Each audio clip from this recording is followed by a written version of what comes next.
Assalamualaikum warahmatullahi wabarakatuh. Waalaikumsalam warahmatullahi wabarakatuh.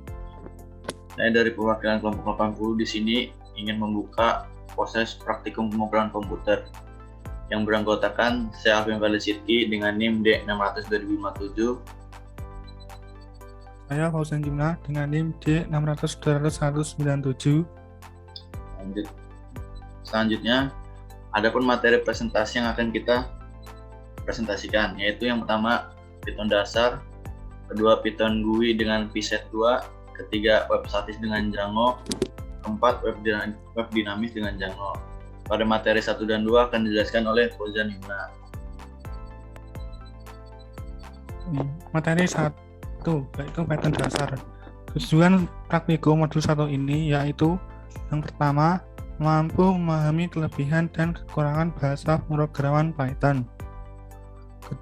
Kedua, mampu memahami konsep dan struktur bahasa pemrograman Python. Ketiga, mampu menerjemahkan algoritma dan flowchart menjadi sebuah aplikasi. Yang terakhir, yaitu mampu membuat program aplikasi menggunakan bahasa pemrograman Python. Next. Pengertian Python. Python adalah bahasa pemrograman interpretatif multiguna dengan filosofi perancangan yang berfokus pada tingkat keterbacaan kode. Python diklaim sebagai bahasa yang menggabungkan kapabilitas kemampuan dengan sintaksis kode yang sangat jelas dan dilengkapi dengan fungsionalitas pustaka standar yang besar serta komprehensif. Next. Yang berikutnya ada kelebihan dan kekurangan pemrograman Python. Kelebihan yang pertama, interaktif, dinamis, dan ilmiah. Yang kedua, memiliki library yang sangat luas dan banyak. Yang ketiga, portabilitas secara luas. Yang keempat, mendukung Internet of Things atau IoT yang baik. Yang terakhir atau yang kelima, open source atau gratis. Next. Berikutnya adalah kekurangan dari pemrograman Python. Yang pertama, eksekusi relatif lambat. Yang kedua, tidak cocok untuk aplikasi mobile. Yang ketiga, Python tidak dapat digunakan sebagai dasar bahasa pemrograman implementasi untuk beberapa komponen. Yang keempat, kesalahan saat runtime. Yang terakhir atau yang kelima yaitu kesulitan jika beralih ke bahasa pemrograman lain. Berikutnya adalah penjelasan algoritma dan flowchart. Flowchart merupakan penggambaran secara grafik dari langkah-langkah dan urutan prosedur di suatu program. Biasanya, flowchart mempengaruhi penyelesaian masalah yang perlu dipelajari dan dievaluasi lebih dalam. Sedangkan algoritma adalah urutan-urutan dari instruksi atau langkah-langkah untuk menyelesaikan masalah.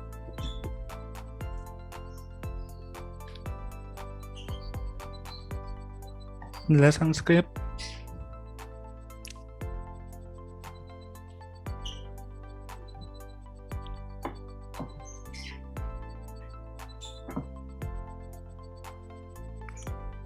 Penjelasan skrip pada modul 1 ini yaitu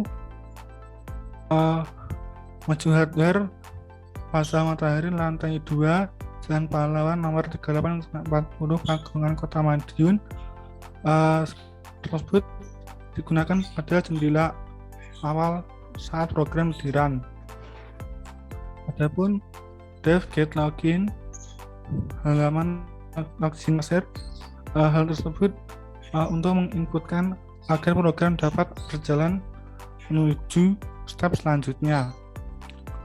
Username yang diisikan harus sesuai, yaitu kasir dengan huruf kapital K, dan password sukses. Jika password salah, maka akan terjadi login gagal lagi. Kalau sudah sukses, maka kita akan menginputkan nama, alamat rumah, hari atau tanggal, dan nomor telepon. Untuk bawahnya ada dev daftar barang. Ini merupakan daftar produk dari toko Maju Hardware, ada 10. Terus setelah muncul tersebut akan ada masukkan angka barang untuk yang dibeli, ada 10 kode barang tersebut.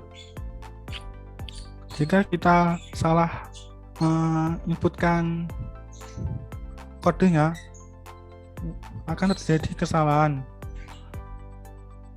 Scroll bawah. Akan terjadi kesalahan, yaitu pilihan Anda tidak sesuai. Ingin mengulanginya, jika kita mengklik Y, maka daftar produk akan tampil kembali. Jika kita memilih T, maka program akan selesai. Jika kita memilih Y, maka program akan menanyakan apakah ada barang yang ingin dibeli lagi. Jika kita menulis Y, maka daftar produk akan muncul kembali dan kita akan memilih barang kembali. Jika kita memilih T, maka akan berlanjut pada step berikutnya, yaitu program akan menanyakan kita memilih voucher atau tidak. Kalau kita memilih J, voucher ada 3, yaitu voucher hemat, voucher murah, dan voucher akhir bulan. Voucher-voucher tersebut memiliki password sendiri-sendiri. Jika kita memilih T, maka langsung akan ke pembayaran. Scroll pin. Jika password voucher yang kita masukkan salah, maka program akan muncul apakah ingin mengulangnya. Terus harga akhir adalah harga dikurangi diskon dan dikurangi voucher. Jika kita membayar uang dengan lebih, maka program akan memunculkan kembaliannya, dan jika kita membayarnya dengan uang yang kurang, maka program akan mengulanginya. Ini sorry nih. Dan get login adalah agar program dapat berjalan. Sekian untuk modul 1. Kita menuju modul 2.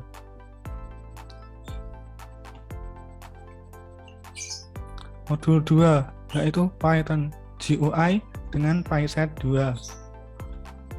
Tujuan praktikum modul 2 ini adalah mampu membuat aplikasi dengan PySet 2. Tujuan kedua yaitu mampu menerjemahkan aplikasi Python dasar ke bentuk GUI atau Graphical User Interface. Next. GUI dan PySet 2. GUI adalah antarmuka pengguna grafis. Biasanya digunakan untuk bermacam-macam media virtual yang memiliki fungsi, yaitu memberikan informasi perintah tertentu pada komputer tanpa mengetik perintah pada komputer tersebut. PySet 2 adalah library Python yang memungkinkan kita untuk membangun aplikasi GUI dengan memanfaatkan Qt framework atau framework desktop GUI yang ditulis dengan bahasa C++. Jadi, dengan PySet 2, kita bisa membuat aplikasi berbasis Qt dengan menggunakan bahasa Python, bukan bahasa C++. Penjelasan skrip.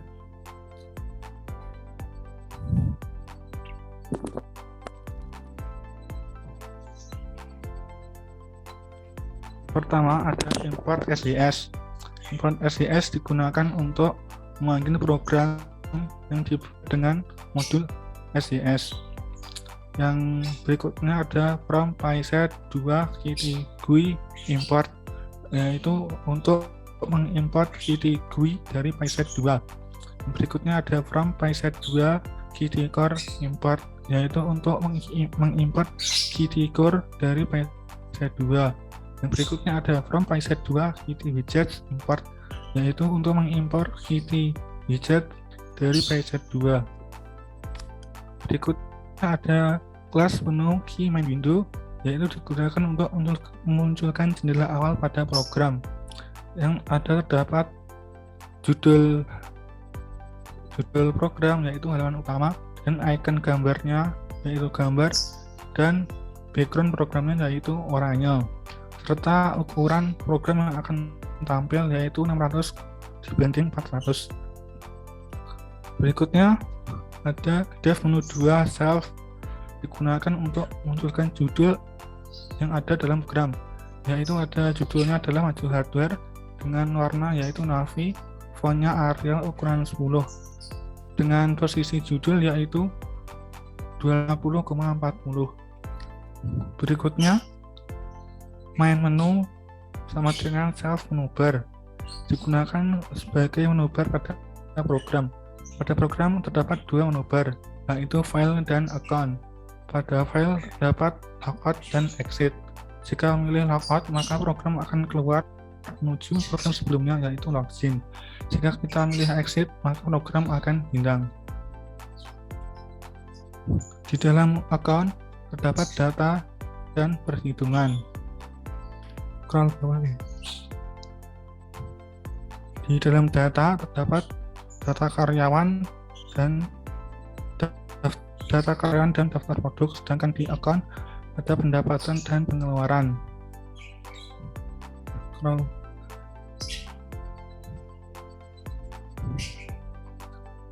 Untuk if underscore name script tersebut untuk agar program dapat berjalan. Sekian modul 2. Selanjutnya saya serahkan ke Alvin. Ya, selanjutnya ada web statis dengan Django. Tujuan dari praktikum ini yaitu pertama dapat membuat halaman web menggunakan HTML, kedua dapat menggunakan CSS untuk memberikan konten gaya yang bagus dan menarik, ketiga dapat membuat aplikasi web menggunakan bahasa pemrograman Django. Selanjutnya membuat project. Yang pertama membuka chamber terlebih dahulu, selanjutnya kita membuka project dengan perintah Django strip admin start project my project. Selanjutnya kita akan masuk ke folder my project dengan menulis cd my project. Yang terakhir kita jalankan run server dengan menuliskan python manage.py run server untuk memeriksa apakah project kita sudah berjalan atau belum. Selanjutnya membuat app. Langkah pertama kita membuat perintah seperti Django strip admin start up block. Kedua, setelah kita membuat app, kita akan menambah app bernama blog. Ketiga, kita masuk ke settings.py untuk mengatur apa yang harus diubah. Selanjutnya, masuk ke urls.py untuk mendeklarasikan URL untuk kemudian memproses menuju models atau view. Yang selanjutnya pada di views.py kita menambahkan kode supaya dapat memanggil file index.html yang berada di folder template. Yang terakhir, pada saat terakhir kita bisa menggunakan CSS dan JavaScript untuk mengubah tampilannya. Membuat template HTML dan CSS. Untuk mulai langkah awal kita butuh tools untuk coding dan menjalankan hasil codingan. Secara sederhana yang kita butuhkan hanya text editor seperti Sublime Text. Text editor ini akan menjadi tools untuk kalian membuat kode-kode HTML dan CSS yang dibutuhkan untuk membangun sebuah halaman website. Website HTML yang telah kita buat selanjutnya akan kita jalankan di aplikasi browser seperti Mozilla Firefox atau Google Chrome. Di dalam HTML kita harus mengawali dengan sintak doctype HTML yang berfungsi untuk menampilkan setiap elemen HTML yang baik. Dengan baik selanjutnya kita memasukkan HTML. Selanjutnya BR, selanjutnya yaitu head. Adapun arti head itu sendiri yang berfungsi sebagai heading dari dokumen HTML yang kita buat, ataupun head bisa kita buat juga buat judul dokumen di dalam. Di dalam head terdapat tag atau title yang berfungsi untuk menampilkan judul pada menu tab di browser. Bagian utama dalam struktur dokumen ini adalah body, karena di bagian ini berkaitan dengan elemen yang tampil dan dilihat oleh pengguna. Adapun penjelasan skripnya di modul 3 ini yaitu ini di home HTML. Di sini kita menggunakan title maju hardware sebagai judul di awal. Selanjutnya kita menggunakan tampilan CSS. Selanjutnya adapun bagian daftar produk dan daftar harga, terus ada kontak us, home about, explore us, dan yang terakhir alamat dari toko maju hardware itu sendiri. Selanjutnya pada di tampilan CSS.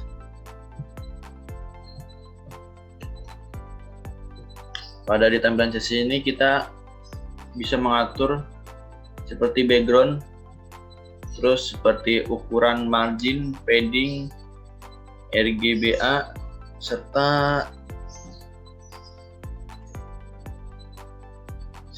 warna margin top, text legend atau background color, terus margin top, margin bottom, footer, ya seperti itu penjelasan di modul 3 ini. Selanjutnya kita akan masuk ke modul 4, yaitu web dinamis dengan Django. Tujuan praktikum dari modul 4 ini yang pertama dapat membuat data yang disusun dengan rapi dan diatur sehingga data tersebut bisa dimanipulasi dan diambil secara cepat dan tepat. Kedua, dapat menggunakan XAMPP menjadi server yang dapat berdiri sendiri atau localhost. Ketiga, dapat menggunakan Apache sebagai web server yang bisa diakses dan dijalankan oleh banyak sistem. Yang keempat, dapat menjalankan MySQL sebagai perangkat lunak yang open source. Adapun penguatan database itu sendiri, database adalah beberapa data yang sudah disusun rapi dan diatur sehingga data tersebut bisa dimanipulasi, diambil serta dipilih secara cepat dan tepat. Manfaat database dalam perusahaan yaitu mengurangi redundansi, kedua integriti data tersimpan secara akurat, tiga menyangkut keseragaman penyajian data, keempat menghindari inkonsisten karena redundansi berkurang maka update data jadi lebih efisien, dan terakhir penggunaan data bersama data yang sama dapat diakses oleh beberapa user pada saat bersamaan. Adapun penjelasan CRUD yaitu create, read, update, delete. Create merupakan proses pembuatan data baru. Proses ini dilakukan ketika Anda mendaftar pada sebuah laman website. Data yang Anda masukkan akan disimpan di dalam database menggunakan operasi create. Yang kedua ada read, merupakan proses pengambilan data dari database. Proses ini terjadi ketika Anda ingin melakukan proses login di laman website.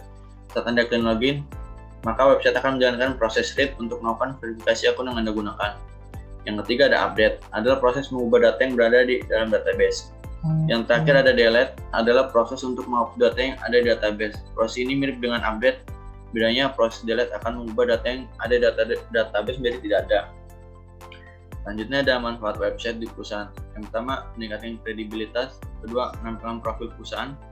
Ketiga, menjadi sarana pemasaran. Keempat, meningkatkan kualitas layanan. Kelima, memudahkan update informasi. Dan terakhir, memperluas market. Ya, cukup sekian penjelasan dari kelompok kami pada tugas post-test pemrograman komputer kali ini.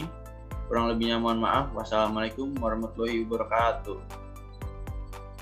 Waalaikumsalam warahmatullahi wabarakatuh.